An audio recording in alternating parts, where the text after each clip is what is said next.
One of the few great things that came out of the Trump era was that Larry Kudlow got his TV show back, I think. And right, he didn't he get his TV show back? Well, he got a new TV show. Wasn't he on CNBC before? And now he's the replacement for the very unhinged Lou Lou Dobbs, Dobbs. who got kicked off because he was spreading So he didn't get theories the that same TV show back, but he got a TV show he back, got his hour, I think, or and he but got he's his on slot. Fox Business, so he gets to show up on all these TV shows. And um, Kudlow, and I did his show a couple of times when he was on CNBC back in the day. His answer for everything was to cut taxes, cut taxes, cut taxes, cut taxes. And well, he's back on it. It didn't seem to necessarily do very well for us with the. He didn't learn any new tricks in the He Trump didn't learn any new administration? tricks. No, Here he is with sad. Laura Ingraham, and this is in response to the reports that we talked about yesterday briefly, that the Democrats are going to be looking to increase taxes on wealthy people and corporations to levels in a way that we haven't seen since 1993. That Janet Yellen was floating the idea of an international accord to get a baseline for corporate taxes so that all countries could raise their corporate taxes without getting engaged in a race to the bottom in terms of trying to attract industry. So here's Larry Kudlow on with Laura Ingraham, spreading the fable that the way you raise tax revenue is by cutting taxes on corporation and wealthy people. Damaged wealthy people also. This business about paying their fair share, the way you get upper income people to pay more in taxes is lower their tax rate. Not only will they have investment incentives, they will also have no tax avoidance. So they never tell you that. But the evidence is very clear. And to say this is just big corporations as though they were bad, or they're going to take away the deduction for small businesses too, they're not bad. That's just a straw horse. It's a red herring. It's a Trojan horse. This is democratic social policy, redistribution, and all it will do, Laura, all it will do is take a good recovery in 2021 and stop it dead in its tracks in 22 and 23 and beyond if it gets through the Congress. It's a slippery dilemma. It's a false slope. I'm just going to mix them all up in a jar and see what comes out.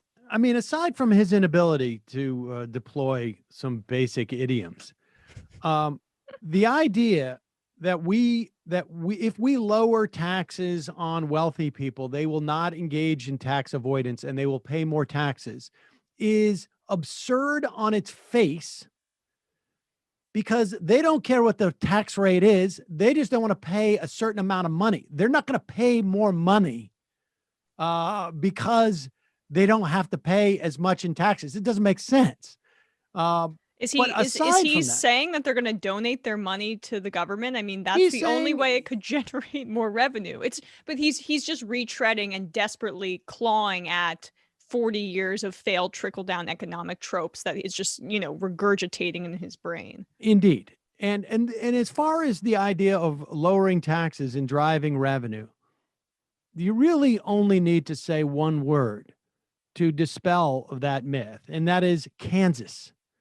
People can go back and look at Sam Brownback's Kansas, where he brought in the original godfather of this concept, that if you lower taxes, you will get more tax revenue, Arthur Laffer, who developed the laughable Laffer curve.